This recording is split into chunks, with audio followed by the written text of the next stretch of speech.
Bonjour à tous. Bonjour. Bonjour. Merci. Je vois que vous êtes bien concentrés. On a un padré qui est très concentré aussi. Une ambiance pesante. Sanctum Dominum, pardon, excusez-moi. C'est sur l'édition de mes textes. Maître Mérine, c'est vous? Maître Mérine, non. Mérine Pado. Père Pado. Père Pado. Pistoulaille, pistoulaille. Ça va les gars? Mes jeunes oreilles. Ça va et toi? Ouais, ça va. Alors avant de commencer cette émission, sur une ambiance assez froide et morbide, je crois qu'il y a un beau pull que tu peux montrer à la caméra. Mais non, il va falloir que je me lève Non. de cette position inconfortable dans laquelle je Regarde, suis. On allume. Juste, c'est juste pour nous dire que remercier notre sponsor La Voix Maltais, voilà, qui fait des très beaux pulls aussi, et pas que des bières, hein, des beaux pulls aussi. Mais allez les voir, rue Cruder. Donc on les remercie encore une fois et on les embrasse. Merci Artac, merci Manon. Dans le quartier des zombies. Le quartier des zombies, ouais. La Courjus. Il y aurait besoin d'exorcistes là-bas. Exactement. On va envoyer pas d'eau. Et Titouan, tu vas bien? Oui, très bien. Merci de nous accueillir à la Cave Victor Bah de rien, la cave vous remercie de pour venir. enregistrer cette émission. Avec plaisir. Il n'y a pas de quoi, il n'y a pas de quoi. Une très cave de soif. Cave de soif. Dans Doom. Absolument. Voilà. Tu vas bien? Ça va. Comme l'actu, je disais, l'actu, ouais, ma position inconfortable. C'est oui, vraiment d'actualité, vraiment présente. C'est le moment présent là. Ah, je suis actuellement assis sur une caisse et un fût. Voilà. Ouais. Donc on verra bien où ça nous mène. Ça nous mènera à la gloire. Et je pense, sans minimum. aucun doute. Ça va, Billy? Oui, très bien. Ouais. Tu peux parler plus fort, hein, je t'assure. Pour les gens, c'est bien. Ça va très bien, mais je m'entends pas. Oui, tu t'entends, t'inquiète pas, on t'entend. Tout le monde t'entend. La France t'entend. Je vais très bien, je suis content d'être là ce soir. Ben, on est content de t'accueillir. Ouais. Ouais, c'est très concentré d'ailleurs, apparemment. C'est avec un plaisir que je suis là ce soir. Il est en mode démoniaque. Ah, bah oui. Qui on entend là? Eh ben, Ah, Vince. c'est Vince, c'est Bob. C'est ta première on sait émission? plus. C'est ma première émission. Donc, Bienvenue. merci beaucoup. Bienvenue. Et bienvenue. Un grand plaisir. Quelle première émission d'ailleurs? Ah ouais. Un chef-d'œuvre. Classique du genre. Classique. Père Pado, Oui, bonsoir. comment allez-vous? Très bien. Il est de retour. Après De quelques retour. manquements d'émission. Quelques séjours, j'étais d'ailleurs en mission. Peux-tu te rapprocher du micro? Oui, mon fils. Ecclésiastique dans les péninsules sud-méditerranéennes. Voilà, merci. Que la Corse, quoi. Et autres. Et autres péninsules. Et autre contrée. Autre contrée. Oui, on a des problèmes de micro, on a fait ça. Vraiment, on est en bricole aujourd'hui. Mais bon, ça fait partie du taf. On est là pour ça aussi. Aujourd'hui, on va parler de L'Exorciste, ce film de 1973. Ce film, j'ai passé un très mauvais moment. Ah ouais, je vous le t'aimes dis. pas les films de peur? Je déteste ça. Mais bon, c'est pas moi qui vais en parler, c'est vous essentiellement. Et on va commencer par le nouveau, Vincent. Toi, comment ta première rencontre avec l'Exorciste? Ben, moi, c'était assez bien mis en scène parce que en gros, c'est mon père qui a voulu me le montrer quand j'avais dans les 15 ans. Ouais. Ton père ou Alors, mon père paternel. Certes, oui. Et en gros, il me l'a mis. Il a mis le film sur un vidéoprojecteur avec vraiment Ah oui, le son, tu vois, Dolby, Atmos. Ah oui, une prise d'otage. Voilà, vraiment. Il m'a dit tiens, pose-toi et chie-toi dessus maintenant. Et t'avais quel âge? J'avais 15 ans à peu près. Ouais, ça ouais, va. d'accord. Donc 15-16 ans, ouais. Ouais, ça va encore. Ouais, en gros, j'avais déjà vu quelques films d'horreur. Donc C'est pas ça considéré allait. comme de la maltraitance, ça. C'est ça. Mais du coup, j'avais vraiment été dans une très très bonne ambiance et vraiment flippant. Et même si c'est vrai que les effets spéciaux sont un peu datés, mais l'ambiance qu'il y a en général, elle est fantastique et j'ai kiffé dès la première fois, quoi. Et tu l'as revu plusieurs fois, et Ouais, notamment c'est pour l'émission. 4-5 fois et je l'ai revu là dernièrement. Ah d'accord, oui. Et toi, Billy, toi, tu l'as vu récemment? Je l'ai découvert hier soir. Tout frais. Une très très belle découverte. Ouais. Fait partie clairement de ces films, vous savez, dont on parle à la récréation et dont tout le monde se targue de les avoir vus alors que personne ne les a vus. Une génération de trompettes. Donc voilà un peu la situation. Et donc je l'ai vu hier soir pour la première fois et j'ai... Je dis maintenant? Oui, tu peux, vas-y. J'ai adoré. Mais non, ouais, des mots forts. Des mots forts. J'ai adoré. Tu vas peut-être un peu trop loin. Ouais, c'est vrai. Je te jure Ça, que dès le début de j'ai l'émission, on démarre comme ça? Ok. j'ai adoré. Trop bien. Et tu as adoré l'ambiance? J'ai adoré l'ambiance, une ambiance vraiment de... Pour moi, ce film incarne le film d'horreur qui ne se repose pas uniquement sur les effets spéciaux, Oui. On parle après de tout ça. Oui, on en parlera, on y viendra. Mais voilà, découverte hier soir et bonne découverte pour toi. Trop bien. Un regard très paternaliste de Romain sur moi, qui m'empêche de soutenir la Palestine. Mais sachez que le vrai cauchemar se passe là-bas. Une grosse bise à tout le monde. On les embrasse évidemment. Force à eux. Mais je pense pas qu'ils nous écoutent, je vous avoue. Mais on ne sait pas. Peut-être s'ils nous écoutent, avec grand plaisir qu'ils nous envoient des messages. Titouan, pour revenir à l'Exorciste. Oui. Toi, tu l'as découvert comment ce film? Moi, j'ai mis longtemps aussi à le découvrir. Je sais pas, peut-être il y a 4-5 ans, je me rappelle. On s'était fait les 3. Et donc ça fait partie de ces chefs-d'œuvre où tu es censé avoir vu et que j'avais pas vu. Oui, avec ma compagne de l'époque. Ah, parce que j'ai peur des films de peur. Donc je peux pas les regarder tout seul. T'as besoin de ta chérie pour j'ai besoin. Et non, c'est rien, c'est le photographe. C'est les cascadeurs. C'est la malédiction de l'exorcisme. C'est pas Zouzou, il est là. Hein, il est là, pas Zouzou. Ouais. Dans le grenier. Et ouais, non, je me rappelle à l'époque, j'avais beaucoup aimé. Et content de le revoir aussi. Ouais. Content de le revoir et ça marche toujours bien. Hein. Oui, non, mais je trouve qu'il a. Moi qui l'ai découvert hier soir aussi. Parce que je déteste ce genre de film. En fait, ça m'angoisse tellement. Je pars du principe qu'on vit toute une vie pour éviter les angoisses et on s'en inflige pendant 1h30. Et là, pour le coup, 2h. Mais donc, après, j'ai trouvé, attention, dans la réalisation, je le trouve magnifique, bien fait. Pas tant vieilli que ça, finalement. Et puis, c'est l'ambiance qui est plus prenante et malaisante que le reste. Mais en tout cas, je vous hais d'avoir. Mais c'est qui a choisi? C'est vous, c'est toi, Titon et Pado. Ah oui, c'est nous. Et à vous. Induit ce choix. Ok. Pas choisi, mais toi, Pado, c'était fan de l'Exorciste. Explique-nous pourquoi. Je suis pas fan. Parce que j'aime pas ce mot fan, tu vois. Nous n'adorons que Dieu, n'est-ce pas? Je suis extrêmement friand. Non, pas friand non plus. Non, en fait, pour moi, c'est le meilleur film d'horreur qui existe pour le moment. Est-ce que tu peux encore aujourd'hui un peu du micro, mais je peux pas non plus. Je suis tellement haut que tu vois. Non, tu as besoin de rester droit pour parler à Dieu. Ouais, non, c'est très compliqué. Donc j'essaie de me maintenir ma posture divine. Mais non, c'est pour moi le meilleur film qui m'était donné de voir, on va dire d'horreur. Je l'ai vu très jeune. Avec un ami à moi, on l'avait vu dans des conditions qui n'étaient pas forcément. On l'avait vu dans l'après-midi en VHS. Dans une cave, on était enfermés. Au séminaire à l'époque. Non, à l'époque j'étais encore. Je cherchais ma voie. C'était pas encore rentré dans les ordres. J'étais plutôt dans le désordre. Et donc on avait regardé ça et ça m'avait assez intéressé, mais je l'avais pas vu dans les bonnes conditions. Après je l'ai regardé seul plus tard, quelques années plus tard. Et là j'ai compris toute la complexité, toute la puissance du film et surtout la façon dont il induit la peur. Ouais. C'est-à-dire c'est quelque chose c'est tout le film qui nous pousse à être dans un sentiment de terreur omniprésente et moi en tout cas c'est celui qui me touche le plus personnellement.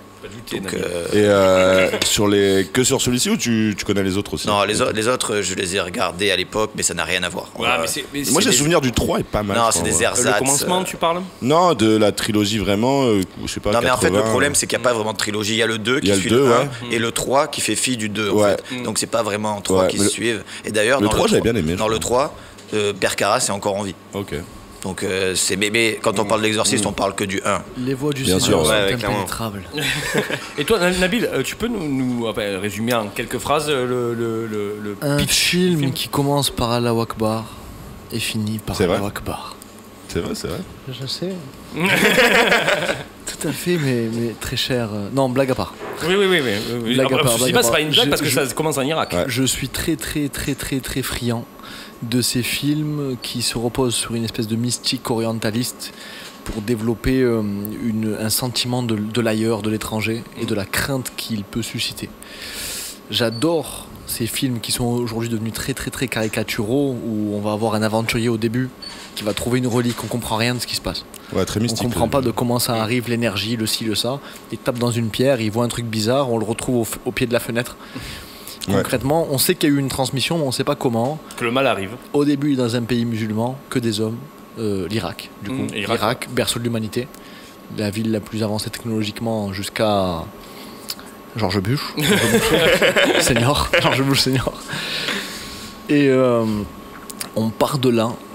On arrive à l'élite de ce qu'a produit l'Occident moderne, dont le règne n'aura pas duré très longtemps, mais années 70-80, Mercedes R107 SL. Magnifique. Magnifique, avec les pare-chocs américains de doublé. R107, la référence. Incroyable. Pour les cadeaux de Noël, si jamais. Je vais mettre ça sur la liste. Sous le sapin, ça passe. C'est encore accessible. C'est encore accessible. Et donc, un univers parfait, un univers moderne, une esthétique mais dingue. Oui. Et on dirait que le film a été fait pour 2020 en fait. Notamment l'affiche du film qui reprend une scène du film, frérot, qui est un moment. Oui, mais au-delà de l'affiche, même dans l'esthétique des scènes de cette Amérique prospère qui est décrite au début, tout est parfait au niveau de la photographie du film. Ah oui. Chacun des plans est parfait, les outils, les costumes sont parfaits, la femme est magnifique avec sa coupe garçonne et compagnie. Chris, on est totalement dans l'air du temps, totalement. Nous n'entendons jamais la voix du père. Oui, mais même lorsqu'elle l'a au téléphone, lorsqu'elle se rejoint, on ne l'entend jamais. C'est pas anodin. Il n'est pas présent. C'est pas anodin. Donc on est dans une famille extrêmement moderne, déstructurée, qui se fie énormément à la science. Bourgeoise aussi. Oui, bourgeoise, très bourgeoise. Clairement, la maison n'en finit jamais de s'agrandir. Tu t'écoutes des pièces. À partir de là, donc on est à Washington DC, Georgetown. Donc milieu universitaire, on voit au début donc la femme est actrice, la mère est actrice, elle joue un film où elle va jouer une anti-guerre du Vietnam, si j'ai bien compris. Donc on voit qu'on est dans l'idéologie démocrate moderne, très progressiste.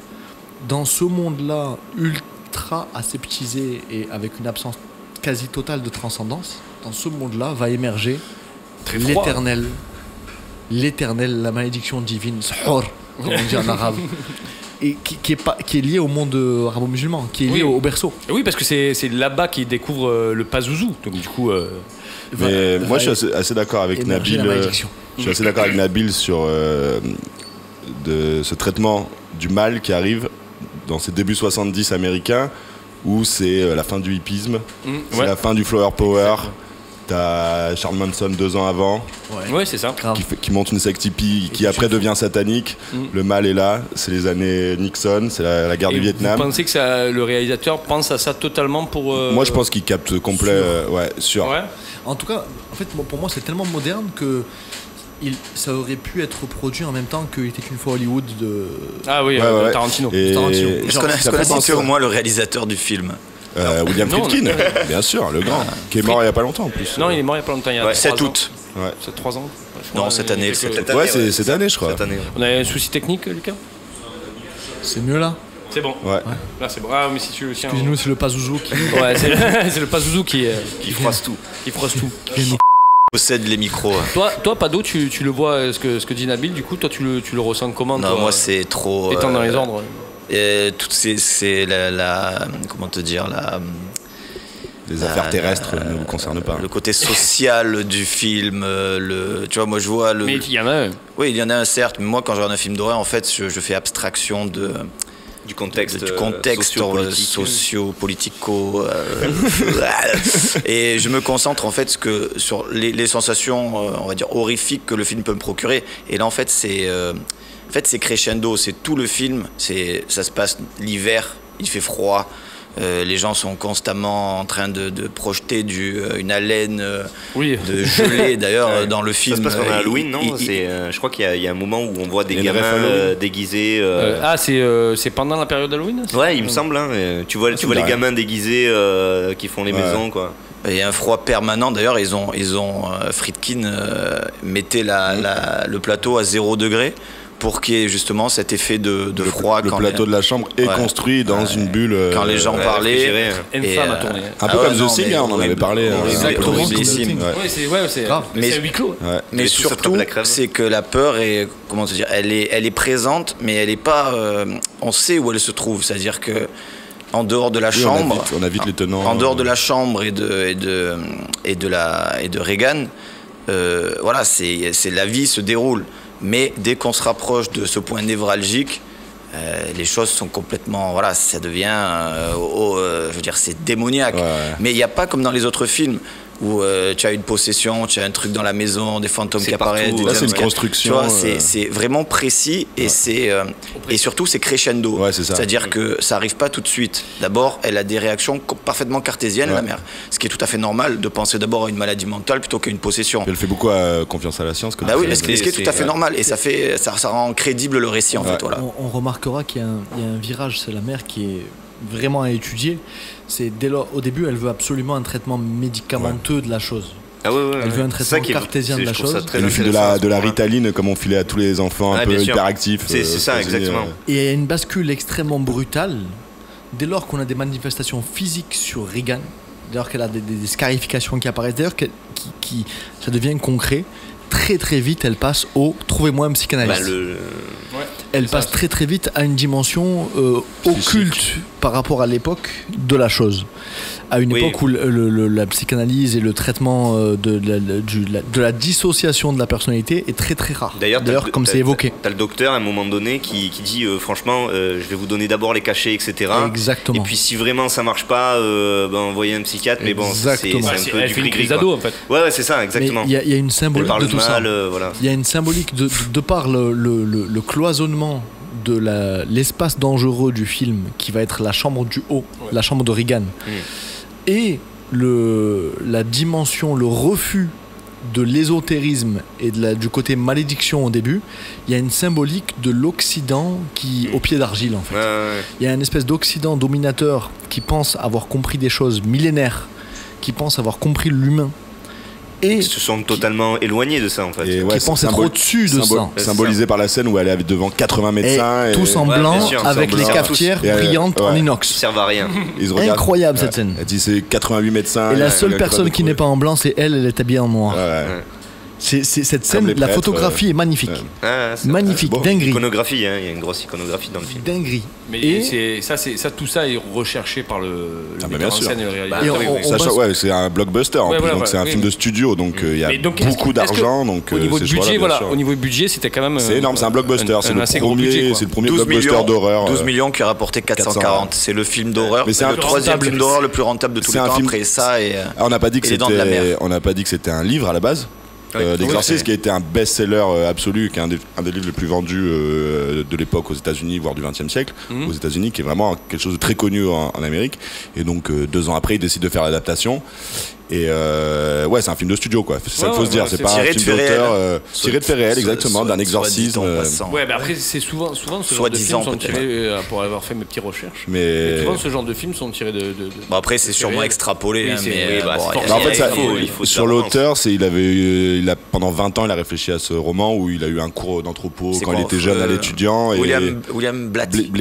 Peter Blatty, un truc comme ça. William, je crois. Et c'est une histoire qu'un de ses profs d'anthropologie, je crois, lui avait raconté à la fac et dans les années 50 et d'un exorcisme assez connu apparemment à l'époque, et ça l'a travaillé. Il écrit le livre genre 2-3 ans avant le film quoi, et c'est vite fait ils enchaînent.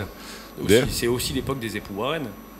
Je sais pas quelle époque exactement c'est. Des époux. Là, ça se passe dans les années 50 le cas, lui c'est la famille Mahem je crois. Oui mais le film est sorti à. Ouais mais le cas dont le film se passe dans les années 70.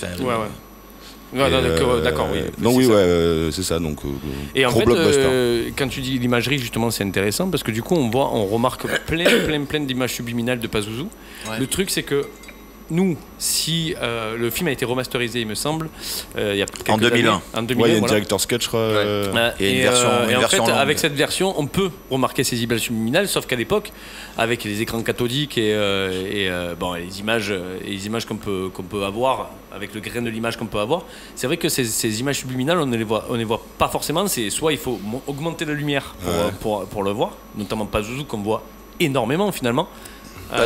Au moins 4 fois. Au moins 4 ou 5 fois. Parce qu'il y a même le moment où il a mis son visage, mis le visage de la fille. C'est ça, génial. Oui, c'est le visage dans le visage. C'est vrai. Elle a 2 pupilles. Elle a 2 pupilles, ouais. Mais il faut le voir. Faut le voir. Nous, on l'a vu parce que. Faut le voir pour le croire. T'as un moment même, t'as la statue. Thomas. T'as le porte qui s'ouvre, t'as la statue. Où je te dis qu'il faut augmenter la lumière parce que sinon tu ne la vois quasiment pas. En fait, c'est une moi, silhouette. J'ai vu la Director's Cut 4K là dernièrement, donc j'ai pas. J'ai fait des pauses comme il faut. Ça fait des pauses. Il y a des Pazuzu qui sont projetés en 3D dans des je regarde sur le visage de ton père qui est à côté de toi. Ça transforme chaque habitant de la maison en Pazuzu. C'est la technologie. C'est la version 3D. Mais je trouve que c'est pour l'époque. Pour l'époque, c'est comment dire, c'est finement joué quoi. C'est de placer des trucs comme c'est malin. C'est malin. C'est malin. C'est le malin. Il y a mon instinct psychopathe qui prend le dessus. Ah merde, c'est maintenant. C'est maintenant. Je pense que dès lors qu'on quitte l'Irak au début du film, qu'on arrive dans cette fameuse scène où on voit en zoom la maison de la femme. Oui. Ouais. Je pense que la maison est une incarnation de l'Occident. C'est-à-dire, c'est intéressant. Lorsqu'elle a l'impression, elle est convaincue et qu'elle va crier sur son concierge qu'il y a des rats dans le grenier. L'ancien nazi. On s'imagine, nous, intuitivement, en tant que membres du tiers-monde blanc, que le grenier fait 1m30 de hauteur. Oui. Bien plus tard dans le film, elle rentre dans le grenier. Le grenier, c'est Harry Potter, en fait. Ouais. C'est Hogwarts. C'est immense. Carré, le truc. Et concrètement, j'ai l'impression que la maison incarne l'Occident des années 70, dominateur post-guerre du Vietnam, C'est ça. détenteur de la vérité. Et que cette chambre en haut, avec ces émanations du grenier, parce qu'on a aucune vous me dites si j'ai manqué le film, mais on n'a aucune explication sur le fait des vibrations dans le grenier au début. Non, le grenier, j'avoue que ça. On suppose que c'est le démon. Parce que le démon arrive par le Ouija qui est au sous-sol. Mais après, il faut prendre une décision en fait. C'est soit le démon il vient de la relique. Ouais, mais il vient du Ouija. Il vient du Ouija. Les images subliminales aussi, elles sont un peu de partout à des moments de la maison. À un moment donné, t'as dans la cuisine, donc je pense qu'il se balade un petit peu. Il revient dans Linda Blair. Il visite. Il visite. En même temps, pour citer le. Comme les Parisiens dans le 7e. Pour citer l'exorciste, le démon ment, il mêlera mensonge et vérité. Ouais. Donc c'est la meilleure façon de mentir dans tous les cas, tu sois un démon ou pas d'ailleurs. Un vrai menteur mêlera toujours le vrai. Des confessions, mon père. Des confessions, mon père. Je suis bien placé. Avant d'être dans les ordres, dans le désordre, j'étais un fiefé menteur. Ça m'a permis de détourner quelques ouailles de leur chemin vertueux. Lorsqu'elle tue, la foi m'a ramené à la maison. La foi m'a ramené. Regan va tuer 2 personnes. Un droit chemin. Pardon. Le démon Pazuzu va tuer 2 personnes par l'intermédiaire du corps de Regan. Oui. Le réalisateur. Kirk Jennings. Tu me fais penser à Polanski. Tu me fais penser à Roman Polanski qui sort Rosemary Baby. Je pense que c'est pas trop anodin parce que l'époque est la même. C'est après. Exactement. La femme actrice, Sharon Tate. J'y vois beaucoup de. Je pense que c'est pas anodin. Et donc là, il va tuer lui et il va tuer Lancaster. Concrètement, Merrin, il fait un arrêt cardiaque. Les 2 fois. Épuisement. Non. Et la fin aussi, est-ce qu'il tue Caras ou pas, ou est-ce que Caras. On en parlera parce que j'ai un point de vue là-dessus. Mais en tout cas, donc 2 voire 3 personnes. Lorsqu'il va faire ces 2 meurtres-là, systématiquement les 2 fois, le démon n'est plus attaché. Et il ne s'enfuit pas. Il ne quitte pas la pièce. Mais non, parce que ce qui l'intéresse, c'est rester là. C'est son Mais ce que je veux te dire, c'est que la truie est à lui, il le dit lui-même. Est-ce que c'est pas une symbolique? Il y a l'innocence, il y a pourquoi un enfant? Pourquoi il aurait choisi un enfant de base? Il aurait pu fuir avec l'enfant, tu vois ce que je veux dire? Oui. Concrètement, ce que je veux te dire, j'ai l'impression qu'il y a une volonté de nous représenter la dimension sombre de chacun de nous. Ça, il l'explique dans le film pourquoi il a choisi un enfant. Et le père Lancaster Merrin le dit, c'est un test sur la foi de l'homme. Si un enfant peut subir ça, ça va, chez les hommes, ça va créer un sentiment que Dieu n'existe pas. Et c'est pour ça qu'il fait ça à cet enfant. Et je pense que c'est le message du film. C'est un test de la foi de l'homme. Ça a toujours été l'histoire du diable. Voilà. Et il le fait sur un enfant pour le rendre encore plus marquant. Donc voilà. Et ce qui est bien à savoir aussi, ce qui rend l'exorcisme aussi réel, c'est que le démon Pazuzu fait certains mouvements, fait certaines choses, mais ne les refait pas si on lui demande. Ou parfois, il va dire une info, et quand on lui demande d'en dire plus, Il le dit pas. Ouais. Alors on sait pas s'il le sait, mais il le dit pas. Mais du coup, ça le rend imprévisible. En même temps, on se demande il n'est pas forcément omnipotent non plus. Mais il y a la dimension en fait. Est-ce qu'on est sur une patte... En fait, toute la ligne directrice du film, c'est Occident, modernité, science versus tradition. Ouais, tradition. Et concrètement, cette guerre-là, elle opère encore aujourd'hui. Et ce qui est important, c'est quoi ? Tout le long du film, toutes les scènes qu'on a avec Reagan, on ne sait pas si elle bluffe, si c'est une pathologie mentale ou si elle est possédée. Et jusqu'à la fin, il y a quand même des indices, des lits qui volent. Bon, attends. Elle vole carrément aussi. Toutes les scènes où il se passe des choses paranormales, toutes ces scènes-là sont des scènes avec, tu remarqueras, systématiquement un seul témoin. À part au moment de l'exorcisme où ils sont deux. Pour moi, le vrai truc surnaturel qui arrive, c'est le message Help Me qui s'inscrit sur son ventre. Mais il y a qu'un témoin. Non, il y a sa mère et la servante. Il y a le père. Non, il n'y a pas la mère. Il y a le père et la servante. Il y a Caras et la servante. C'est la servante qui va chercher le père Caras. Puis la mère n'est pas au courant parce qu'elle ne veut pas lui montrer justement pour pas qu'elle soit effrayée. D'ailleurs, c'est marrant parce que dans une des scènes où le père Caras enregistre un son et à l'envers et il le fait repasser. C'est une sorte de classe, je sais pas, ça doit être une école ou un truc comme ça. Et à un moment donné, t'as juste au-dessus, t'as un plan où il y a écrit en japonais Tasukete, qui veut dire Help Me. En anglais, tu vois. Et donc il y a un truc, c'est super marrant de voir ça, tu vois. Je pense qu'il y a un petit jeu. Et il y a une notion aussi de langage qui est vachement importante dans le film. La vulgarité du démon. La vulgarité et les différentes langues qui à un moment donné, il va parler latin, il va parler en grec par rapport au père Caras. D'ailleurs, Pado, qui l'a regardé en VO, qui parle couramment le latin. Parle couramment latin, anglais, allemand. J'ai fait lors de toutes mes pérégrinations. Tous les langues de Dieu, quoi. Bien sûr. C'est vrai que lorsque le père Caras dit que pour prouver qu'il y ait une possession, non, c'est bon. D'un coup, c'est parfait. Parfait. On bouge plus, les gars. Pour prouver qu'il y a une possession, il faut qu'il puisse parler une langue qu'ils ne connaissent pas naturellement. Ouais. À ce moment-là, très précis, Reagan se met à parler l'anglais à l'envers. C'est un pied de nez. Oui. Non, mais c'est un pied de nez. C'est comment te dire, c'est en mode donne-nous une preuve indéfectible du fait que tu es un démon, ben, je t'en donne une moitié. Et cette idée-là, il fait ça tout le temps. Hein. Elle est dans le film, elle est hyper importante. Il te dit je peux déchirer mes liens quand je veux. Et il dit vas-y, fais-le. Ce déploiement de puissance. Et puis à un moment il le fait. À un moment, voilà, c'est ça, c'est magnifique. Ce film, en fait, il est très intelligent. On est en permanence sur le flirt avec la frontière. Et c'est un menteur. Ce qui compte, c'est pas tant est-ce que c'est un démon ou pas. Ce qui compte, c'est le rapport. Enfin, mon point de vue, c'est le rapport que va avoir cet Occident cartésien à ses propres limites et à ce paranormal-là qu'il refuse parce qu'il pense le dominer par la psychanalyse, par la psychiatrie. Tout est explicable en fait, dans ce monde. Voilà, c'est ça, tout à fait. Et la bascule, c'est Caras qui est à la fois psychiatre et prêtre. Qui est devenu psychiatre après avoir été prêtre. Il le précise. Et qui est un sportif, qui est un mec qui est à l'image de ce que produit l'Amérique, en fait. C'est un boxeur. Une sorte de Rocky. Tu l'as dit, c'est Rocky. Une sorte de Rocky. C'est Al Pacino, si je grave, un homme de foi moderne. Pedro Pascal. Père Caras, magnifiquement interprété par Jason Miller. Exactement. Voilà. Son fils, nous avons connu son fils. Ouais, il a deux enfants.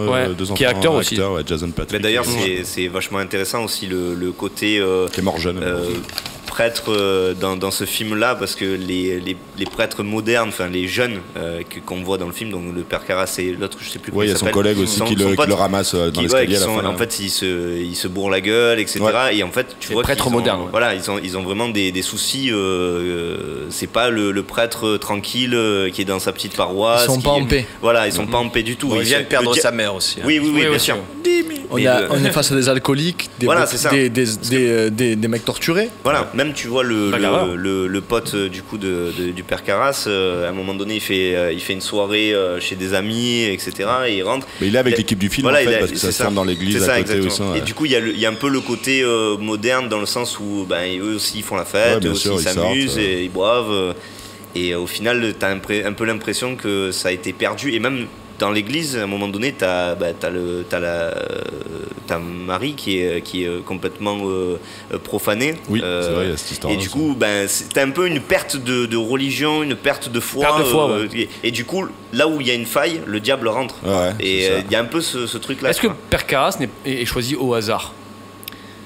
Parce que peut-être que c'est à cause de... C'est elle qui le choisit, c'est l'actrice. Elle dit c'est qui ce prêtre brun qui passe à côté du... C'est lui, c'est après pendant la fête, son ami parle de lui. Parce que justement, il teste sa foi finalement. T'imagines, au moment où il est le plus faible. Voilà, exactement. Lorsqu'il est au bar et qu'il va commander 2 pintes avant qu'il perde sa mère, il va dire à son collègue, je crois que je perds la foi. Et ouais, c'est ça. Suite à ça, c'est pas anodin. Suite à ça, il croise un clochard dans le métro qui dit... Mon père, aidez-moi. 10 pièces pour un ancien du Vietnam, mon père. Non, un ancien enfant de cœur, s'il vous plaît. Ah oui, c'est ça. Un ancien et il ne lui donne pas. J'ai une autre version en français. On devine qu'il ne lui donne pas. Et qu'il enchaîne. Il a presque peur même. Et il attend le métro passe. Il culpabilise aussi de la situation dans laquelle il laisse sa mère. Donc on est sur un prêtre qui est rongé par la culpabilité. Ouais. D'ailleurs, la voix de ce fameux clochard là. Elle est reprise. Il a cassé le matériel. Il refait, Pazuzu refait sa voix. Qui est un très bon imitateur. Il pourrait faire des spectacles. Est-ce que Pazuzu serait pas Laurent Gérard? Vive le coq de possédé par Pazuzu et Laurent Gérard. Pazuzu, lorsqu'il s'en prend à Père Carras, reprend deux formules, oui. La mère de Père Carras et le clochard. En une seule phrase seulement. Et ces 2 points-là trahissent vraiment le sentiment de culpabilité qui est habité par le Père Carras. Complètement. Et c'est un mec qui tape dans ça, qui va faire son entraînement de boxeur, qui est malheureux. Parce que c'est un sport de malheureux et qui va... Il va se faire du mal, quoi.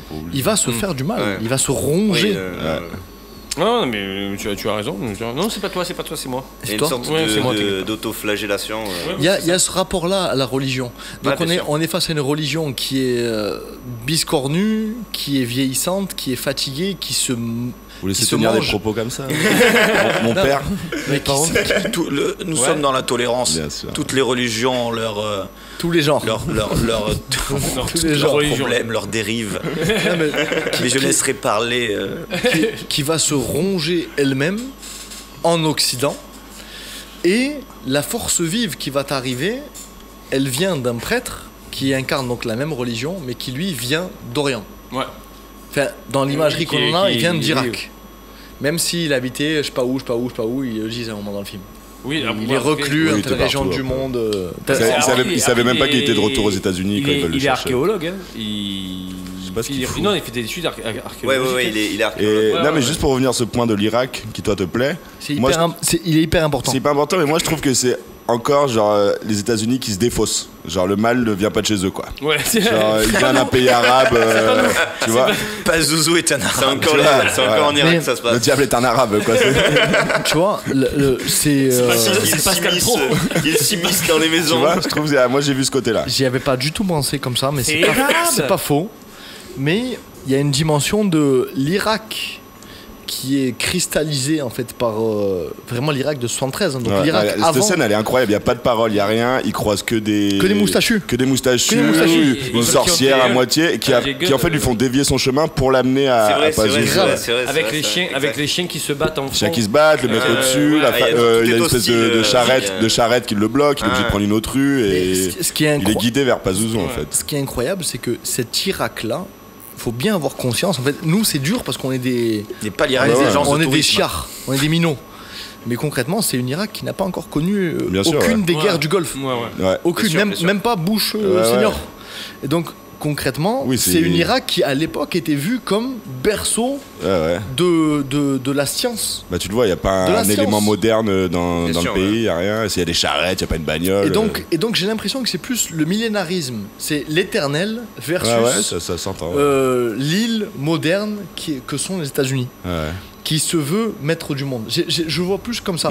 Mais c'est vrai qu'ils se défaussent. Concrètement, oui. Le mal vient encore d'ailleurs, quoi. Mais il n'y a pas de chez eux et c'est eux qui vont l'exorciser. Après, tu sais, ce film-là, moi, ce qui m'a choqué, c'est l'esthétique qu'on a au niveau de Georgetown, donc au niveau de Washington. Enfin, c'est vraiment une esthétique extrêmement anglaise en fait. Ouais, très européen, exactement. Le quartier et tout. On dirait pas les à part quand Père Carras. Des petits parcs, des jolies maisons. À part quand Père Carras va voir sa mère. Ouais, où on dirait le Bronx. On se sent dans le Bronx. Sinon, on est dans une esthétique qui est vraiment. Enfin, c'est l'élite occidentale blanche américaine.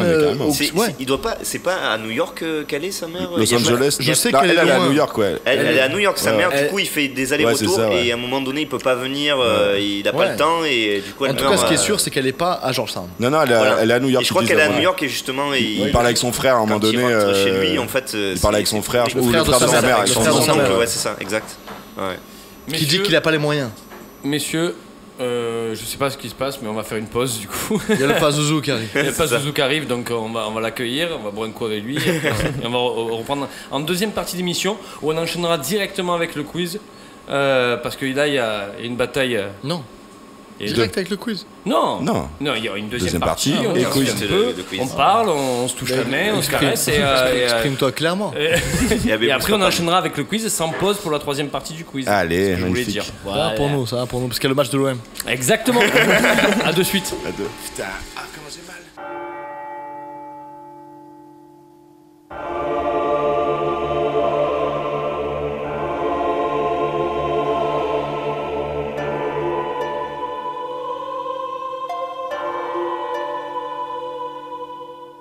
On est de retour pour la deuxième partie. Toujours avec Père Mérine, qui est Père Pado Mérine. Évangile selon Saint Jean. Allons-y, reprenons. Donc cette deuxième partie avec Billy qui fait de la SMR, on va parler un peu du langage châtié du film. Et avant de parler du langage châtié, j'ai envie de savoir si vous avez des anecdotes sur le film, sur le tournage ou sur vous. Votre visionnage. Des anecdotes personnelles par rapport nous au tournage personnel au qu'on tournage. a vécu. Tu étais là toi. Je n'étais pas né. Tu étais pas né, ouais. Malgré mon grand âge, je n'étais pas né. Et non. Et donc je crois que Titouan a des anecdotes. Ouais, une qui m'a marqué surtout, qui implique un flingue carrément. Ah ouais. De William Friedkin. Sur la scène où le père Carras il meurt. Il se jette dans les escaliers, qui a son collègue qui le récupère et qui est un peu triste, quoi. Il doit jouer la tristesse. Il lui donne les dernières, comment on dit, absolutions, les dernières ablations. Ok. Merci Pado. Merci Père Pado. Non, comment on dit, absolution. Non, pas du tout. Mais je vais y venir. La rectum, comment on dit, rectum. Rectum, absolument. Non, c'est les derniers sacrements. Les sacrements, exactement. Voilà. Eh ben Pado, putain. Il donne les derniers. Mon père, s'il vous plaît. Pas Zouzou. Ah ouais, c'est les classiques, c'est contrôle pas. Les derniers sacrements. Il commence à perdre sa foi. Et il doit jouer ça et Friedkin il était pas content parce que c'est un acteur amateur. La dernière onction, peut-on dire. La dernière onction, l'extrême onction. L'extrême onction. Exactement, je crois que nous avons le terme. Chez les jésuites, nous pouvons le dire.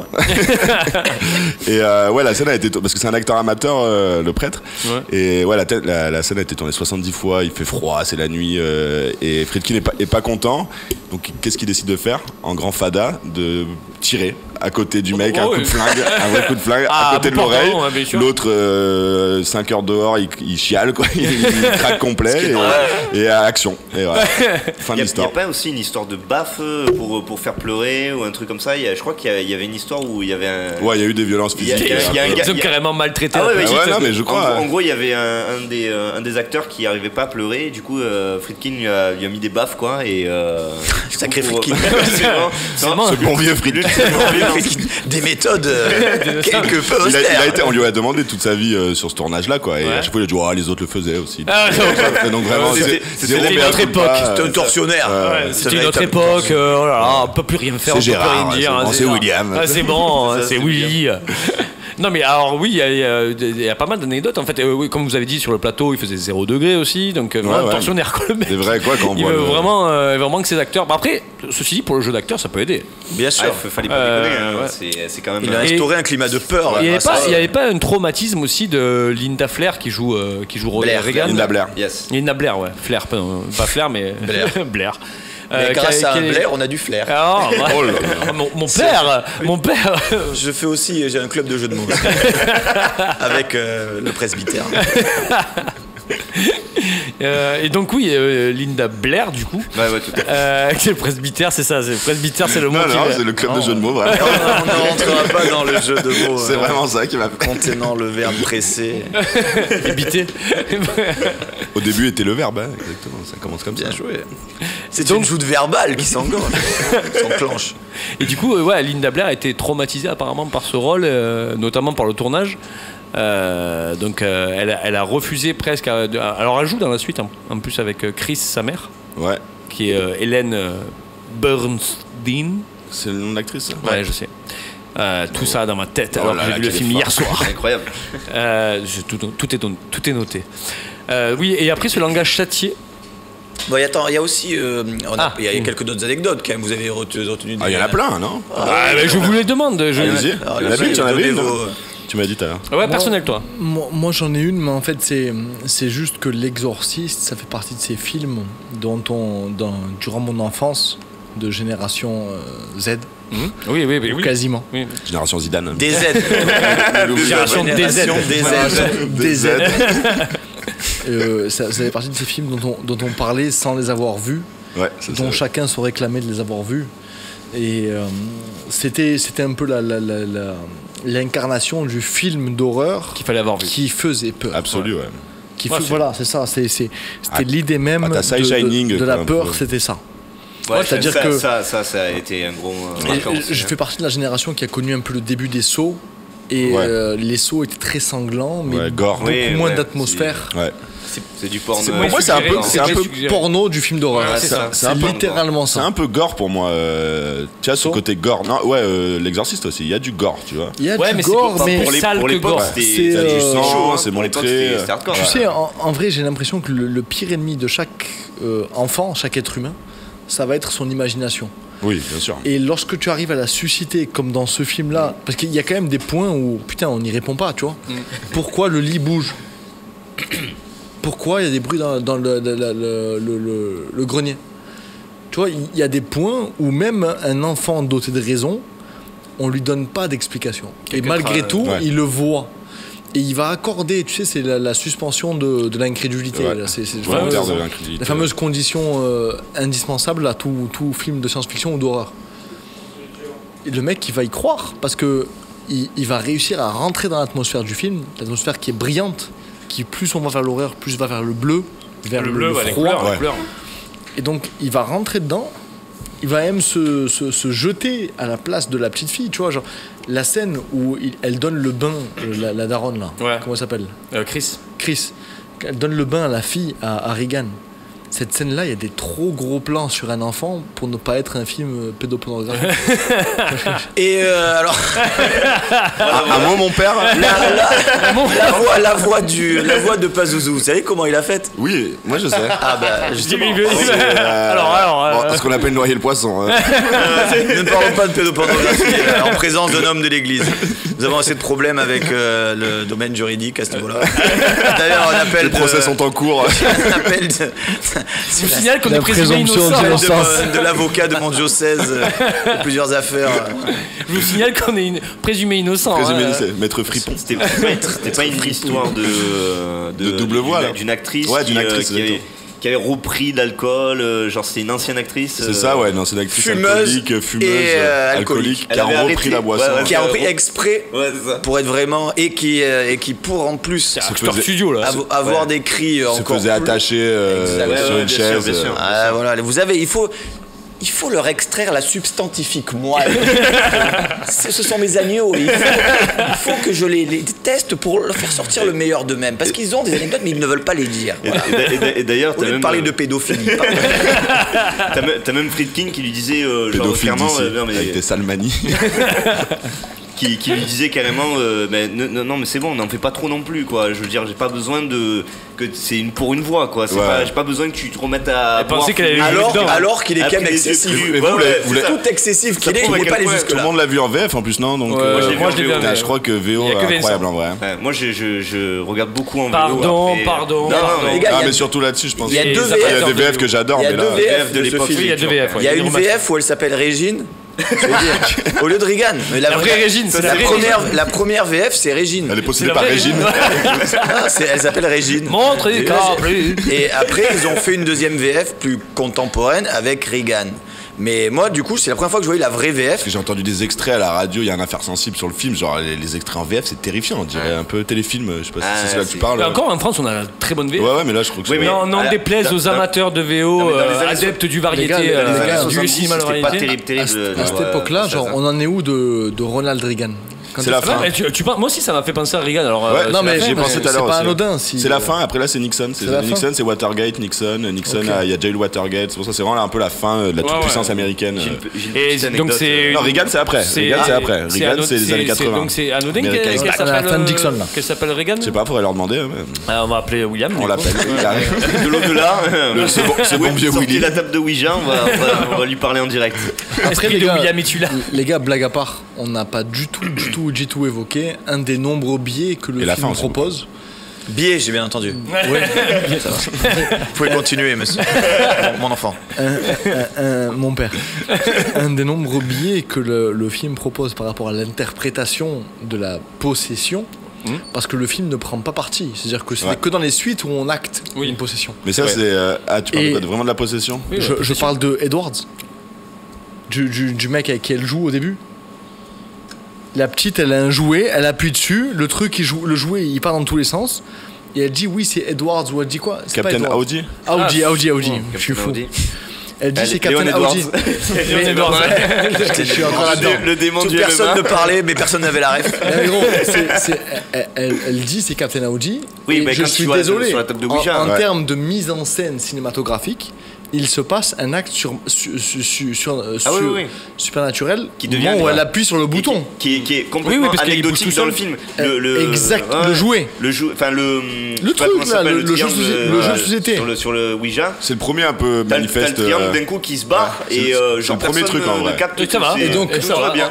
En vérité, on a une totale. Ça commence par la blague. On a une totale. Et sachant qu'à ce moment-là, les seules imageries qu'on a eues de paranormal, c'est en Irak et dans le grenier.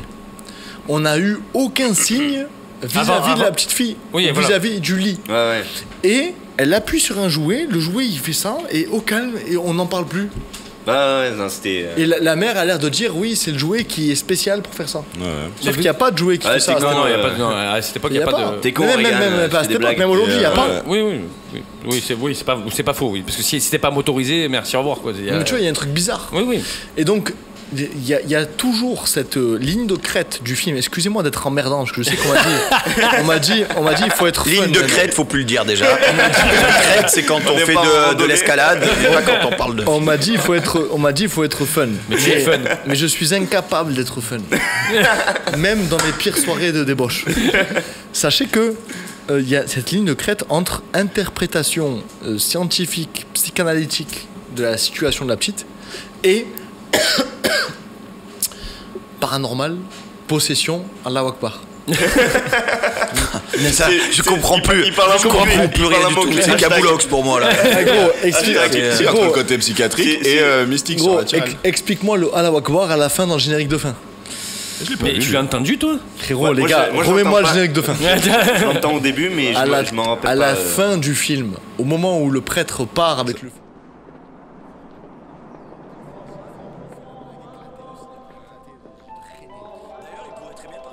À nos podcasts, car il est fan de cinéma. C'est ça. Et il ne trouve personne pour aller avec lui.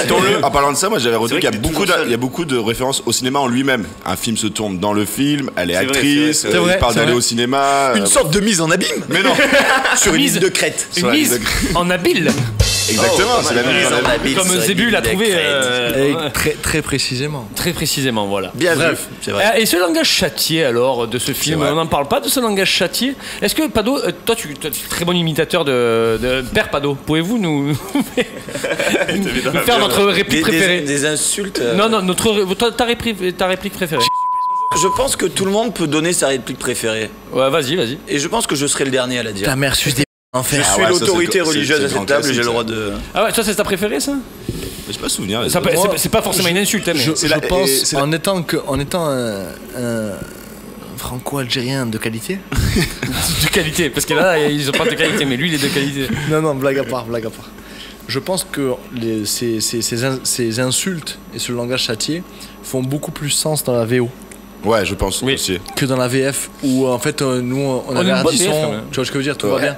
Non mais nous on a plus une palette plus ouverte au niveau des insultes. On est en 1973 au cinéma. Voilà, c'est ça. Comme ça. Parce que je sais plus ce qu'elle dit. En 1973, l'Amérique est ultra puritaine. Dans les années 70, il y a toujours eu plus ou moins une sorte de code eyes où t'as une censure dans tous les films. On parle d'un blockbuster, on parle pas d'un petit film. Et le film est classé R, je crois qu'il n'est pas classé genre moins de 18, il est classé moins de 17 non accompagné. Donc ce qui sauve le film, c'est qu'en fait. La scène où elle.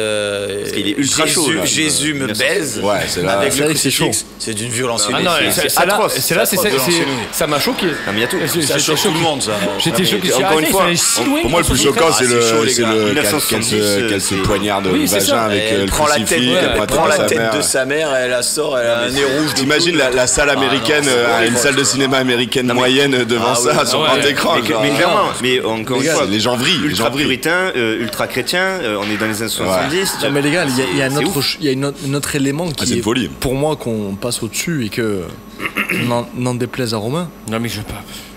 Gros, juste avant cette scène-là, elle dit qui est-ce qui a mis ce crucifix sous le coussin de ma fille? Et elle l'enlève. Et elle demande à tout le monde. Donc il est plus sous le coussin de la fille. Donc c'est pas la petite qui l'a prise elle-même? Non, ce que je veux te dire, c'est pas ça. Non, oui, c'est la petite. Voilà, mais il y a une démonstration de paranormal. Oui, en tout cas, en supposition. En fait, gros, moi je pense que le film, il faut l'interpréter de manière comme les Américains. C'est-à-dire, c'est cartésien, on pose noir sur blanc et on se pose la question. Est-ce qu'il y a un démon ou pas? Je pense que le questionnement du film, c'est exactement le même questionnement que les reportages sur RMC Découverte sur les maisons hantées. C'est exactement le même. Est-ce qu'il y a un démon ou pas? À partir du moment où le lit bouge et la fille vole à 2 mètres de hauteur, il y a clairement, mais surtout, elle se fait lacérer en direct. Frérot, ça c'est totalement relatif au nombre de témoins de ces scènes-là. Ah oui, mais on est d'un point de vue extérieur, on n'a pas le point de vue, on a un point de vue qui est complètement objectif, nous. On voit ce qui se passe, on voit pas à travers les yeux du personnage. Mais pour c'est revenir, ce qui se passe. Et encore une fois, on en a parlé, on a consentie de l'incrédulité. T'as plusieurs témoins, on en a parlé tout à l'heure, mais au maximum 2. Oui. Il t'en faut combien? Non, on est spectateur. T'en faut une demi-douzaine. Mais pour moi, le qui est très américain, c'est que si le diable existe, Dieu existe. Bah oui. Avant toute chose. Donc ça prouve l'existence de Dieu. C'est censé les rassurer peut-être. C'est censé rassurer. Pour moi, et peut-être on peut parler de la fin, je sais pas, parce que la fin quand même, il y a plusieurs fins différentes et pour vous, c'est quoi le sens du saut de Père Carras dans la fenêtre? Pour moi, tu vois une prouesse technologique pour les effets spéciaux de l'époque, c'est que tu vois la possession passer par le visage du Père Carras et ensuite elle disparaît et il saute. Ouais. Est-ce qu'il saute? C'est Friedkin qui a voulu cette fin. Vraiment, elle devait être plus claire la fin normalement. Est-ce qu'il saute sous l'impulsion de la possession? Ou est-ce qu'il saute après la possession? Non, il saute pour se sacrifier. Pour ça, il a voulu laisser ce truc. Pour moi, il se sacrifie, c'est mon premier intuition. Le plus clair pour moi, c'est ça aussi. Il a le démon en lui et du coup, il va se tuer pour que ça soit terminé. Pour arrêter le démon. Moi, j'ai pas ressenti ça. Mais il a raison. Et Friedkin a voulu laisser ça. Il y a un moment en fait où tu vois, il est possédé et puis d'un coup, il revient à lui et ensuite il se jette. Il y a un délire comme ça. Le visage disparaît. Ouais, c'est ça. Donc du coup, tu sais plus si ça laisse planer un doute évidemment. Voilà, c'est ça. Mais bon, mais les gars, encore une fois, tout l'enjeu du film, je suis désolé de réutiliser des termes que le père Pado désapprouve fondamentalement. Il a un club de jeux de mots quand même. Ça va parler de crête. Un club de jeux de mots. Tout l'enjeu du film repose sur la ligne de crête entre c'est le Tour de France. C'est la ligne de crête. Il va pas la lâcher. Entre médecine psychanalytique. Est-ce que c'est en Crète au moins? Performance médicale. Classe. C'est grec. Religion. Et malédiction. Oui, bien sûr. Mais moi, tout l'enjeu du film. Et je pense que le film est pensé pour qu'il n'ait pas d'interprétation claire. Oui. C'est fait pour ça, c'est évident. C'est la vision de Friedkin. C'est la vision de Friedkin. Romain, pour revenir de l'auteur. L'auteur, il est plus net, il est plus clair. Oui, Pado. Lui, il est un peu. Il veut la version où Dieu gagne, où il se sacrifie. Bon, bref. Mais Friedkin est un peu plus trouble là-dessus. Pour en revenir au langage fleuri, je pense qu'il contribue grandement à l'ambiance et à la sensibilité, à ce qui rend le film choquant et en même temps qui parle en plus, qui fait peur. Je veux dire, le fait de voir un enfant sortir des insanités pareilles. Ça commence chez le médecin, là, où elle dit votre fille, qu'est-ce qu'elle a, où elle a pris tous ces mots. La mère dit, bah de quoi, qu'est-ce qu'elle vous a dit, des choses quand ça même. joue Soyez grandement précis, sur, le mec dit un exemple. Sur l'expérience spectateur, parce qu'on est nous-mêmes choqués d'entendre ça, et du coup, ça nous met dans une posture. De malaise qui ne fait que s'amplifier, parce que c'est de pire en pire. Après, je remarquerai que le médecin est. Enfin. La mère du médecin, donc l'actrice, elle incarne vraiment la haute bourgeoisie WASP, occidentale américaine classique.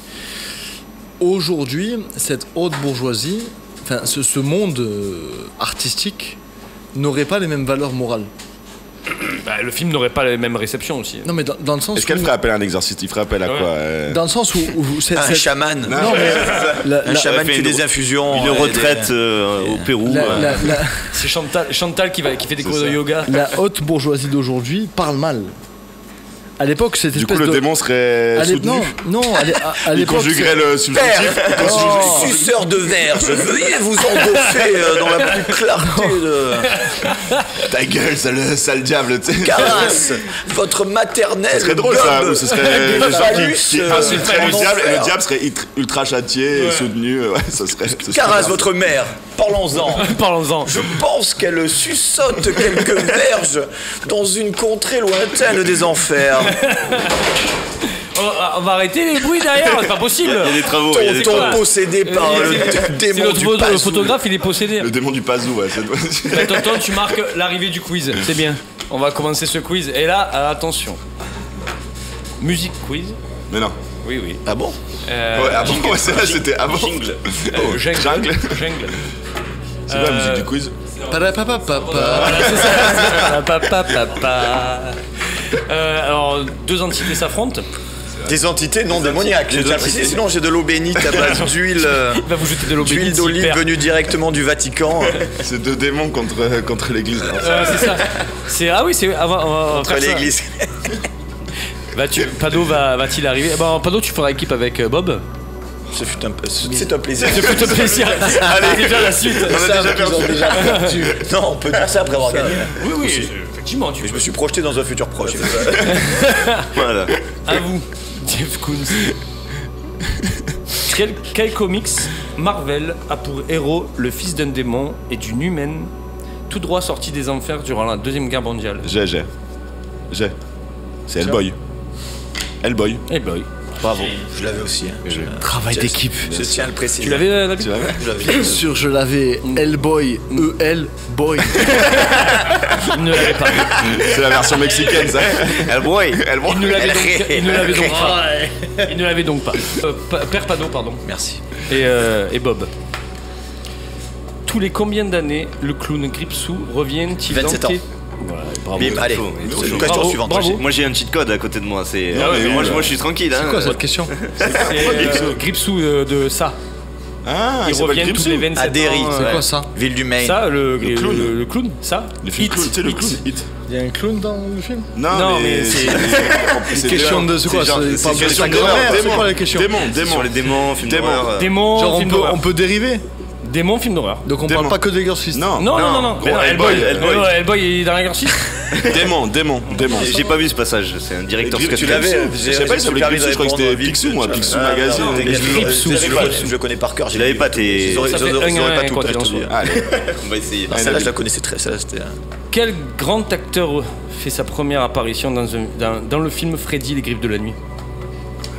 Première apparition au cinéma. Je crois que il meurt dans son lit. Tu l'as pas? Déchiqueté. J'aurais dit, j'ai un nom en tête, mais c'est vraiment du combien hasard. de temps pour. Je pense à quoi? Nicolas Cage. Non. On est sur la même génération. Moi, je pense à Robert Downey Jr. Non. Ah non. Donc ouais, c'est à vous. Ah, c'est Johnny Depp. Bravo. Magnifique. Si je l'avais aussi, donc là, je préfère le laisser. En fait, c'est quoi? C'est des questions, c'est sur. Les films d'horreur, toujours. C'est toujours les films d'horreur. C'est quoi? C'est le questionnaire d'Halloween, frère? Non, à Noël, on est. Il y a peut-être une question d'Halloween. Ah. C'est. Donc là, ils ont mis un point là? Là, ils ont deux, pour. Là, on peut les mettre à distance sur Il y en a beaucoup. Oui, s'ils répondent pas, s'ils répondent mal. c'est pour ça. Écoute les questions. On va les avoir. Question 4. Il y en a 12 ou 13, je crois. En quelle année sort le terrifiant Hellraiser? Ah putain, alors ça, Ça, vous pouvez l'avoir du coup. Ouais, je pense que c'est les années 80. C'est sadomasochisme, t'as jamais vu ça? Je vais dire Il me faut une réponse, les gars. Je dirais, il me vient un 81, mais je suis pas sûr. Ouais, moi aussi. 81? Ouais. Non. Messieurs? Désolé. Alors, mais moi aussi j'avais ça. Vas-y, tu dis une date, tu veux, je te fais confiance ton intuition. On va faire de Je suis sûr. Bah ouais. Et le Riser, les pics sur la tête. Ouais. Les pics sur la tête. Couleur ou noir et blanc? Non, couleur. Pas loin des années 80. 87. Bravo. Mais non. Putain. Oh, t'es un monstre. C'est pas Zouzou. C'est pas Zouzou. J'allais dire 86, t'es un monstre. Aïe, c'est chaud, monstre. frère. Bravo. Et je savais très bien que Je pensais que c'était Je savais que tu savais, tu vois. J'étais sûr que tu savais au fond de toi. Je savais pas. Je pensais que c'était plus tôt. Ah, les dates, c'est la merde. Pas facile ça, Ouais, là, c'est les gars. compliqué, À là, vous. t'es chaud, J'ai une question pour vous, les gars. Franchement, Comment se nomme, C'est à nous là. oui, le perso de Tarantino, de Quentin Tarantino, du coup, dans Une nuit en enfer? Je sais pas. Lui-même, hein. Attends, parce qu'il y a la ref au rappeur, mais c'est le perso de George Clooney, qui s'appelle Seth Gecko. Putain, j'aurais pas. Donne un nom. Ils sont frères, non? Ils sont frères, oui. Et ouais. Monsieur Gecko. Monsieur Gecko. ça marche. Ça marche, mais c'est pas la bonne réponse. Non, je demande le prénom et le nom. Bah, donnez un prénom. Et attends, donc c'est Gecko le nom de famille. Oui. Ouais. Là, j'aime bien. Parce que t'as George Clooney et Tarantino, c'est deux frères, et t'as Seth Gecko, c'est George Clooney. Et Seth, t'as un truc biblique, non? Il me faut une Je sais réponse. pas, Donnez un prénom. Pépito. Non, gros, Pépito. est-ce qu'on a droit aux indices ou. Là, non. Donne un prénom, vas-y. prénom. Je te sens touché là. Non, mais gros, dis-moi un truc. Genre, je sais Un pas. prénom. C'est quoi le film? Explique-moi le film. Une nuit en enfer, Robert Ah, les Rodriguez, gars, les vas-y, vampires. Attends, on va regarder, on le regarde, on revient si tu veux. C'est ça parle de, Mais on a le de vidéoprojecteur, braqueurs on se qui le prennent met une sur le famille en otage vidéoprojecteur. et après ils se retrouvent dans un motel J'ai plus, où il y j'ai a des pas. vampires. Bah, je veux une réponse, les gars, je veux une réponse. Et Seth Gecko, c'est un autre vampire. Seth Gecko, c'est le frère de Tarantino. Et les deux, c'est des vampires. Non, Non. eux, c'est des braqueurs. Des braqueurs. Ouais, les gars, ça servira à rien. Non, mais ça va servir à rien. Donc, d'expliquer le de prénom. toute évidence, c'est T'inquiète, c'est des cheminements mentaux. c'est des gitans. C'est possible que ce soit des gitans, ouais. Des gitans de l'Arkansas. Arlon. Non. Messieurs, Putain, Moi j'ai un nom en tête, Ça aurait été beau. vas-y. Je pense pas du tout que ce soit ça, donc si moi, vraiment t'as rien. là, je trouve rien. Vas-y, Vincent. Y'a pas un truc genre Virgile ou un truc comme ça? Oui, c'est vrai, il est pas passé loin, ouais. Il est pas passé loin. C'est Richie. Richie? Richie, gitan, on aurait pu l'avoir, Richie. Non, on aurait jamais. C'est pour ça que tu as eu la rêve. Richie, c'est un nom de gitan. Petit Gecko. Richard Gecko. C'est pour ça. Donc, du coup, c'est pour. Là, c'est. De quoi, il y a pas de combien? point, pas de point, il y a 2-2. Deux, ouais. C'est ça que je veux savoir. 7, Deux, ouais, deux. j'avais aussi, mais. C'est à vous. Ok. Ça, Combien y a-t-il de films Saw? Aïe. C'est pas facile ça, ouais. Ah ouais, Alors, moi je pense qu'il y en a 10. Moi aussi, je pense qu'il y en a 10 parce que le dernier, c'est le X. tu C'est vois. ça. Mais est-ce que genre ils ont compté dans le bordel Le le 3D? 3D? Ouais. Non, mais là, Moi je ça pense serait- que oui. Tu Moi, vois. les gars, je compte tout, Bah oui, c'est ça, un tous les film, films, un film indépendant, ça T'as vu, rame dedans. là, il donne des Non, indices. non, donc, je leur explique la Le question. dernier, pas les couilles. c'est Saw X. Ouais, je pense que c'est 10. Non, moi je Ils sont veux revenus, tous les sauts, même dans l'univers de Saw, tout. Ah, Je sais que tu sais. non, mais il y a pas eu d'autres, il y a pas eu de spin-off. Non, mais je sais pas, mais je me. Non, moi je dirais 10. 10. 10 Ouais. Non. Ah, dis putain, c'est quoi cette 11. question de merde? Marque un point. Attends, est avec nous ce soir. Ce 3D doit être compté. Non, c'est en fait, il y trop tard. a un préquel. Non, mais Ah, il y a un préquel. en fait, c'est trop Bon, tu sais tard. quoi, pour- info sera vérifiée parce Ça que s'appelle- parfois non, il non, envoie ça- des- non, non, il j'ai- envoie c'est des- vérifié. L'info sera vérifiée. Ça sera s'appelle bien vérifié. Jigsaw. Ça s'appelle. L'info sera vérifiée. Ça sera vérifié parce que Je n'ai vu qu'un seul. on a déjà vu des erreurs. Bon, ok. Non, vraiment. Ah ouais, bon, écoute, ça. Moi, je crois, j'y À crois. vous, il y a 3-2 pour vous. De hein. merde. Tu n'as pas foi en Romain Nous Son agneau 3-2 pour vous. Nous sommes en chemin de grâce ce soir. Putain, j'hésitais en plus, hein. Je me suis dit, il y a un. Quel film tiré d'une histoire vraie de 60, sorti en 79 raconte un drame familial et une tuerie de cette même famille? 79. 79, Il ouais. est sorti en son Mais Ouais, un le truc de film est possession aussi. Un truc diabolique. Peut-être. Oui, dans le thème. Oui, dans le thème. Parce que ah oui, sorti en 70. Attends, redis, raconte un drame. Bon, Un drame par contre, familial. on peut attendre C'est 10 tout minutes chaque fois. Ouais, c'est tout. Ça raconte un drame Juste familial un drame. qui est tiré d'une histoire vraie. Ah ouais. Ah, tiré d'une histoire, ouais. Gros, repense 79. à tous les Dans le micro, repense à toutes les introductions de RMC Découverte, Romain, chasseurs de zombies. une limite de temps. Ah oui, non. Ah oui, bien sûr, on va répondre, mais juste, on cherche où une famille s'est fait décimer, 79. Ah, j'ai envie de dire Shining, mais je sais plus la date de sortie de Ouais, c'est Shining. pas Shining. 79. Tic-tac, tic-tac, tic-tac, tic-tac. 79. Faut une réponse, les gars. Le truc à la Too tronçonneuse. late. Un massacre à la tronçonneuse. Ouais. Non. Amityville. Bravo. Ah ouais. Putain, gros, il y a eu 150 reportages sur Amityville. Putain, mais c'est ça, en plus, c'est là comme ça.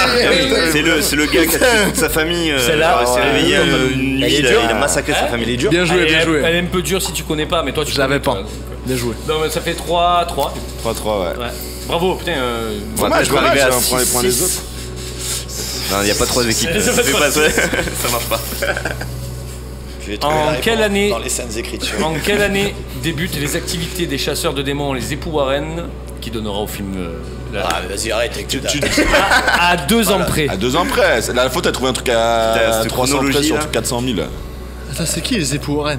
Oh là là. Ah voilà, c'est Tu connais pas les Conjurers? Ouais, Conjuring. Conjuring. C'est les années 70. Les films Conjuring Ouais, où c'est des c'est- époux Ah, mais c'est qui quand chassaient ils les démons. existaient, aussi. ils ont existé. Ouais, ils ont existé. ouais. Histoire vraie? Ouais, histoire vraie. Moi, oui, aussi. À 2 ans. J'en ai Encore, parlé peut-être que en, c'est c'est un simple, poil en avant. première Ouais, partie c'est vrai que t'en as d'émission, j'en ai parlé. parlé. Et j'ai donné un indice Ouais, énorme. Ouais, je suis d'accord. Tu l'as? Je me rappelle. Bah, après, est-ce que j'aurai les 2 ans, mais j'ai la plus Si ou tu moins en la as période. parlé, ça veut dire que c'est à peu près la même C'est à date. de répondre là. C'est-à-dire que c'est à peu près la même date que la sortie du film. Parce qu'il a parlé aussi de Sharon Tate, il a parlé de c'est pas Manson et tout. Donc Il me faut une date, les gars. en À vrai, 2 ans si près. c'est 70 et que c'est 72, ça passe, tu vois. Je sais pas. Moi, je dirais plus vers 60. 8, 15, 9. non. Ah, plus tard. Comme vous voulez, mais il me faut une date.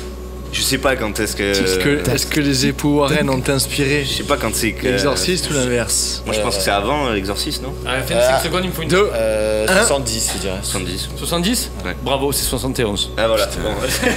Je t'ai dit, tu vois, on avait un range. Ouais, mais j'ai bien fait parce qu'au début, j'allais dire 75. Quand on répond, 4-3. c'est l'année exacte. Chaud, les Ouais, dates. non, les dates. Non, c'est- non, non, non, non, non, non, non. On va l'avoir. Bande d'antisémites que vous êtes. Ah, franchement, c'est dur. Vous faites la Ah, misère. les Quel dates, c'est film compliqué. Mais simple. Ah putain, vas-y. Ah, attends, c'est pas forcément on va l'avoir. Vous avez eu un truc dur, vous l'avez eu. Quel film met en scène un homme mort qui revient hanté recouvert d'abeilles?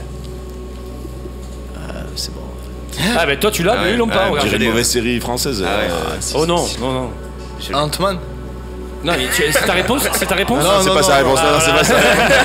Gros, un homme hanté? Frolon Man. Non, non, un homme mort qui revient hanté, son fantôme revient hanté recouvert d'abeilles, les gens. Frelon Asiatic Man. Qu'est-ce que c'est ça?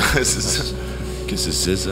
Il me faut une réponse. Ouais, les gars. ouais. Mais non, mais gros, quelle époque? Je sais pas, donne des indices. Non, le film c'est les années 80. Ouais, c'est ce que je me dis, mais. Ouais, c'est sûr, c'est ça, c'est sûr. Ça me dit rien du tout. Bon, tic-tac. Après, je réfléchissais parce que je voyais pas les abeilles. Horticulteurman. Non, mais C'est Apiculteurman. un truc comme ça. Bah, je veux une réponse. Rien. Bah, non, donnez une réponse quand même, on sait jamais, tant que vous tombez C'est juste. même, Un film d'horreur qui vous vient en tête là. Non, mais c'est ce qui m'est venu. Après, j'essaie de me rappeler. On est. Dans on le est bon, micro là. J'entends pas ce que tu me dis. Il faut de la matière, gros. Tu peux pas te donner comme ça. Ah oui, mais il faut Et trouver. eux, ils Un ont homme trouvé. hanté. Eux, ils ont On trouvé. l'a, hein. on l'a. On allez. attend que, on attend que ça. hein. Donnez une réponse parce que sinon ils vont le donner. On est à ouais, combien au parce que- score là? Là, il y a 4-3 pour eux. 4-3 Et pour eux. vous avez beaucoup de temps Je quand sais même. pas. Je sais Quand pas. est-ce qu'on a perdu un point contre eux? T'inquiète. Donne. Non, j'ai rien, j'ai rien. Non, vous passez. Non, bah ouais. Non, non, non, je sais, j'ai. Vas-y, donne. Non, il faut maintenant. Tout de suite. Bon, il a pas. Voilà, allez, hop, allez. Candyman. Ouais, exactement. Candyman. Ouais. Candyman. Candyman, Ils ont fait Candyman, même, Candyman. Eh ouais, Et il trois fois. apparaît. D'ailleurs, l'affiche est vachement Dernière folle. T'as l'œil avec l'abeille dessus. Genre. Questionnaire qui n'a rien à voir avec l'exorciste. C'est Si, vrai, c'est un film c'est d'horreur, quoi, tu tu le dis, vois, là. film Film d'horreur, d'horreur, c'est un Je l'ai c'est un dit, film j'ai d'horreur. dit. C'est un film d'horreur aussi. ça, quand le même. film Oui, d'horreur. c'est Candyman, c'est un film. Voilà, faut les terminer là. Allez. Donc il y a 5-3 pour vous. Faites vos dernières prières, s'il vous plaît. Dans quel film d'horreur joue l'excellente actrice Paris Hilton? C'est pour eux? Ouais. Oui, c'est pour eux. La maison de cire. Bravo. Et ouais. Il est bon, je l'avais pas. Bien joué. Et là, c'est Bien au joué. gagnant. Très bon c'est au film. gagnant. Maintenant que Tu tu veux me me le dis, je dire me rappelle. s'ils veulent que je pose des questions bonus ou ils ont gagné. Elle vaut combien les questions bonus? C'est Non, toujours pareil, moi, hein, c'est 3 points le premier Trois indice, points. 2 points. Vous avez quoi? 6-3, il y en a combien les questions bonus? 2, tu peux jouer. 3, pardon. 3. Comment ça, je peux jouer, je comprends. Ce quiz n'a aucun sens. Moi je pense qu'on peut bloquer notre victoire et après on peut jouer pour le fun. Allez, voilà. On n'a pas de fun ici. Parce que les questions bonus, c'était pour nous départager. Non, oui, alors la dernière, oui, les deux premières, non. Ça change de règle. Les deux premières, c'est des questions de bonus que je devais faire. Ah, mais ils peuvent pas nous rattraper dans tous les cas, c'est ça le truc. Bah oui, si les deux premières questions bonus, ils vous rattrapent. Oui. Faisant que deux. Mais oui, j'ai fait 2 questions bonus dans le jeu. Ouais. La dernière sera pour vous départager si jamais Ah, mais alors dans tous les cas, ils pourront revenir. Non, mais c'était pour la dernière. J'ai pas compris. Donc on cherche un film. La question bonus, toi t'as pas la ref. Ok. Question bonus, c'est je donne un indice. C'est maintenant qu'on gagne. C'est maintenant qu'on gagne, Nabil. Ah oui, ouais, d'accord. Ok. Et on fait toujours le même principe. Voilà. Non, là c'est celui qui répond, il a gagné. En premier, d'accord. Donc s'ils prennent la main et qu'ils se trompent, on a le droit de répondre. Exactement. Ah d'accord, ok. Attends. Là, c'est plus chacun son tour. Non. Là tu donnes. Tu peux prendre la main là. Sauf que si tu prends la main, si tu dis une mauvaise réponse, tu la donnes. tu la donnes à l'autre. Bon, en gros, si on répond bonne à celle-là, C'est un genre de question par champion là, le 4 à la suite un peu. Donc, prêt? Attends, c'est là qu'on gagne, tu vois. On cherche un film. Ouais. J'ai comme acteur principal Ali Joel Osman. Le 6e sens. Bravo. Putain, j'ai bloqué, je l'avais, j'ai bloqué. 3 C'est points. un truc d'extrême, ça. 9-3. C'est l'extrême. C'est fini. C'est fini, les ça y indices. est. Ah, on l'a fait pour le fun. On l'a fait. 3. Non, on peut égaliser. Ah oui, ils peuvent égaliser. Non, la dernière, tu as dit qu'elle était. Si. Oui, non, c'est vrai. Ah, voilà, donc on a gagné. La dernière, elle était que si on était à égalité On sur. cherche un acteur. On ne perdra pas. Je suis un immense acteur hollywoodien âgé de 59 ans. C'est quoi la question? C'est l'indice, premier indice. Déjà, il a 59 ans. Oui. À l'heure actuelle. C'est le seul indice. C'est le premier, après il y en a plusieurs. C'est Leonardo DiCaprio. Alors on peut tenter un mec de cet âge, Brad Pitt. Non. Deuxième indice, les gars. Je joue dans plusieurs thrillers d'horreur, dont un où je suis un détective spécialiste de magie noire et de chasse aux démons. Ah, Keanu Reeves. Gros, arrête! Non! C'est un peu pareil là. Gros, on l'a dit en même temps. Moi j'ai entendu en premier. Gros, frérot, on l'a dit en même temps. Constantine. Pour moi c'est. Constantine, frère, Constantine. Bado, il finit pas, il fait. Mais ça peut être plein de choses. On peut réécrire Non. Keanu Reeves. On l'a dit en même temps, frère. Non, c'est pas nous qui l'a en premier quand même. Gros, C'est comme ça. tes collègues, c'est des putes. Ça va comme ça? Je suis comme ça. On peut faire la troisième pour aller. Oui, on fait la troisième pour le 15-3. fun. Confiance. Oui, voilà. Il y a 12-3 là-bas. Ah, mais tu commences, mais tu On fais. regarde dans le rétroviseur. Non, mais on peut l'écouter. Moi j'ai en train de la rare. Non, moi. On cherche un héros de film d'épouvante. Ok. Ça c'est le premier indice? Non. On cherche. Je suis un docteur hollandais dont les aventures se passent à la fin du 19e siècle. Docteur Jekyll et Mr. Hyde. Van Helsing. Là, j'allais dire Sleepy Sleepy Hollow, Hollow, Van moi. Helsing. J'allais dire Sleepy Hollow. Docteur Van bon. Helsing. Prénom de Van Helsing? Prénom biblique. Mais non. Ezekiel. C'est quoi? Ezekiel, non? C'est que des Marvel en fait. ton truc. Ezekiel. Non, c'est pas Marvel. Non, Van Marvel, Helsing. c'est pas- non, Avec Nathanaël. Hugh Jackman. Nathanaël. C'est une œuvre littéraire. Non. à la base. Nathanaël? Non. Ezekiel? Alors, c'est Abraham à la base. Et après, ça se transforme en Gabriel quand il va affronter Dracula. Parce Claqué, qu'il toi. meurt et. Gabriel. Jeu de merde. Eh ben, on l'aime pas. Magnifique. Attendez, c'est pas fini. Ça a triché. Avant de se quitter, je vais passer un bonjour à notre équipe préférée, notre équipe de copains, Bien sûr. le FC Rocancourt. Voilà, qui a gagné sur tapis vert. Hein, Mais non. Dernièrement, oui. Donc, C'est-à-dire toujours en lice pour la On montée. a su ce qui s'est passé? Ils sont pas venus. Mais non. Tout simplement, bon, donc on les embrasse. On a su pourquoi ils sont pas venus? Orage, creuser un l'enquête, orage un c'est peu. en Normandie, donc un orage certainement. Pas Zouzou peut-être. Pas Zouzou, peut-être. Pas Zouzou. C'est pas Zouzou qui est numéro 9 là-bas. Pas Zouzou, numéro 9, ouais, c'est l'attaquant de pointe. Et sinon, si vous avez des trucs à recommander à nos spectateurs. Ah, et moi, ça va faire thématique en plus. Vas-y. Vas-y. La série Preacher. Très bien, très très bien. bien. C'est Exactement, bien que vu, j'ai très bien. que j'ai commencé. Bravo, très bon choix. Vraiment trop cool. Ouais, Voilà, très bon choix, bravo. Merci. Moi je recommande de la série animée Last Man. Le dernier homme. Qui est ouais non mais c'est tiré d'une BD et on peut voir la saison 1 et 2 d'ailleurs sur l'application France TV. C'est gratuit à part qu'il y a certains épisodes qui sont un peu gore donc ils peuvent être vus qu'à partir de 22h mais c'est top Et pour une série française, en plus, c'est c'est français, d'accord. super original. C'est de la science-fiction, personnage charismatique. Moi, ça a été une bonne surprise en tout cas. Et j'avais découvert ça à l'époque, je crois, sur Netflix. Et la saison 2 est sortie quelques années après. Je l'ai vu il y a 2 mois sur France TV. Je me suis régalé. Voilà. Merci Pado. Last Man. Billy, tu as un truc à recommander? Recommandation culturelle, musique. Ce que tu veux. Dans le contexte des films d'horreur. Pas forcément. Non, ce que tu veux. Ce que tu veux. On pardonne Titon qui s'est levé parce qu'il était assis sur un fût depuis tout à l'heure. Il avait le fion sur une cagette. Le fion en fût. Je finis sur une. Tu veux qu'on te laisse réfléchir, Nabil? On demande à Vincent. Ouais, demande à Vincent. Vincent. En ce moment, moi, je suis en train de mater du coup la dernière saison de Jujutsu Kaisen, qui est exceptionnelle. Et sinon, après, je lis des mangas, là, donc Tokyo Revengers, donc c'est très cool. Et lisez Berserk, parce que Berserk. Voilà, c'est je confirme, voilà. C'est le seul manga que j'ai. Voilà, il faut lire Berserk, c'est un classique, voilà. Et sinon en musique, j'avais une petite musique qui s'appelle Spiritus Sancti de DJ Oil. Spiritus Sanctis. Et le bien a encore gagné. Exactement. La fin mot de cette histoire. Le bien gagnera toujours. Vidi, tu as trouvé quelque chose à nous partager? Et je pense que ma vie manque cruellement de... Dernièrement, il y a une musique que tu m'as conseillé, une musique dernièrement qui était super. Une musique? Un rappeur italien. Ah mais gros, c'est pas au niveau de la brigade, quoi. Ben oui, c'est au niveau de tout le monde. Mais moi j'aime bien cette musique, donc tu pourrais nous la conseiller. Ou tu conseilles la bienveillance et la paix dans le monde. Mais... je conseille Les Sopranos. Ah, bah oui. Oh, d'ailleurs j'ai commencé à les regarder. Une fois de plus.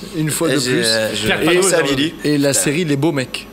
Ah oui, j'ai vu très bien. Je viens d'y penser là. La série Les Beaux Mecs, pas mal du tout. Et en ce moment je suis sur Pax Massilia. J'ai fini. Un poil caricatural, mais c'est du Marshall, on connaît. Il faut ça, tu vois. Voilà. Non, c'est cool. Non, moi je trouve que j'ai regardé ça en 2 jours, tu vois, tranquille. Ça se regarde. Très bien, moi j'ai bien aimé. Merci, j'ai adoré aussi Omerta récemment. Ouais, Omerta, c'est un reportage. C'est un reportage sur différent, mais la brise de mer. Pas pareil, tu vois. Il est où le reportage là? Omerta est sur Canal+. Et Pax Massilia c'est sur Netflix. Ouais, j'ai commencé, je suis à deuxième épisode. Franchement, c'est cool. Qui est venu ici, notre cher Olivier Marchal, à la cave. Et vient habiter à Marseille apparemment. Depuis décembre, en décembre, il a dit. On lui passe le bonjour. S'il veut venir, je lui enverrai un message. On l'aime bien, Olivier Marchal. Tu sais qu'on a une émission, là, arrête de nous parler, toi. Tonton. Je sais pas ce qu'il veut. Mais on s'en fout, il habite à côté, oui.